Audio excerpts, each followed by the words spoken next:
भारत के पड़ोसी नेपाल में तख्ता पलट हो गया है। ये तस्वीर नेपाल में वामपंथ के खात्मे की है। पिछले 17 सालों में नेपाल में 15 बार सरकार गिर चुकी है। 2 दिनों के हिंसक प्रदर्शन के बाद नेपाल के प्रधानमंत्री केपी शर्मा ओली ने इस्तीफा दे दिया और उनकी वामपंथी सरकार गिर गई। गुस्साई भीड़ ने संसद भवन, केपी शर्मा ओली का घर, राष्ट्रपति का निजी आवास और कई मंत्रियों के घर जला दिए। वित्त मंत्री को सड़कों पर पीटा गया। प्रदर्शनकारियों ने ऊर्जा मंत्री दीपक खड़का के घर के बाहर हवा में नोटों की बारिश कर दी। ये नोट शायद ऊर्जा मंत्री के घर से ही उठाए गए थे। प्रदर्शनकारियों का कहना है कि ये वामपंथी नेताओं के करप्शन का पैसा है जो अब देश की जनता का हो चुका है। ये वीडियो हर जगह वायरल हो रही है। चीन और अमेरिका की लड़ाई में म्यांमार, अफगानिस्तान, श्रीलंका, बांग्लादेश में तो सत्ता परिवर्तन हो ही चुका है, लेकिन अब इस लिस्ट में नेपाल भी शामिल हो गया है। नेपाल में मचे बवाल के बीच भारत के लोगों ने पीएम मोदी का नाम लेकर बहुत बड़ी बात कह दी है। नेपाल भले ही चीन के हाथों से निकलकर अब शायद अमेरिका के हाथों में चला जाएगा, लेकिन भारत के लोगों ने सोशल मीडिया पर कहना शुरू कर दिया है कि ऐसी कोशिशें भारत में भी लगातार होती रही हैं, लेकिन 70% भारतीयों के पीएम मोदी पर विश्वास और मोदी की ताकत ने भारत को अभी तक बचा रखा है।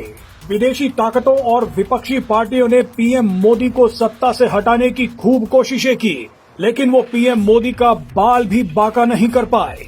इसका सबसे बड़ा श्रेय भारत की जनता को ही जाता है।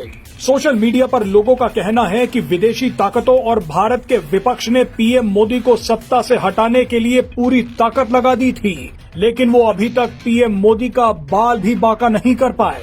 इसका सबसे बड़ा कारण ये है कि देश की जनता पीएम मोदी के साथ है। इसीलिए पूरा पड़ोस जलने के बावजूद भारत दुनिया में सबसे बड़ी ताकत बनकर उभर रहा है। सोशल मीडिया पर लोगों का कहना है कि मजबूत नेतृत्व किसी देश के लिए कितना जरूरी है वो भारत को देखकर समझ आ रहा है, लेकिन यहाँ ये बताना जरूरी है कि भारत पर अभी खतरा खत्म नहीं हुआ है। पीएम मोदी का समर्थन करने वाले लोगों का कहना है कि जब भी किसी देश में हिंसक प्रदर्शन होता है तो भारत के कट्टरपंथी और वामपंथी एक अजीब सा उत्साह महसूस करते हैं। ये कट्टरपंथी और वामपंथी पीएम मोदी का तख्ता पलट करना चाहते हैं। पीएम मोदी को हटाने के लिए ये सभी लोग दुश्मनों से हाथ तक मिला लेते हैं, लेकिन हर बार मोदी से हार जाते हैं। सोशल मीडिया पर लोगों का कहना है कि पीएम मोदी के नेतृत्व के सामने ना तो अमेरिका की चल पाई और ना ही चीन की। जिस वक्त दुनिया के बड़े बड़े देश अमेरिका के सामने घुटने टेक रहे हैं, उसी वक्त पीएम मोदी डोनाल्ड ट्रंप की आंखों में आंखें डालकर बात कर रहे हैं। आप याद करिए कि पीएम मोदी ने सत्ता में आते ही नेबरहुड फर्स्ट पॉलिसी को अपनाते हुए भारत के सभी पड़ोसी देशों को समझाया था कि मिलकर रहोगे तो सुरक्षित रहोगे, लेकिन भारत का एक एक पड़ोसी देश या तो चीन के लालच में आ गया या अमेरिका के।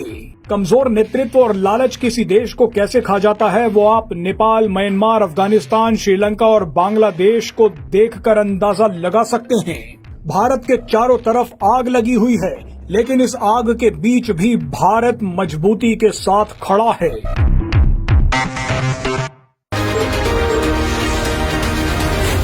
जी न्यूज़।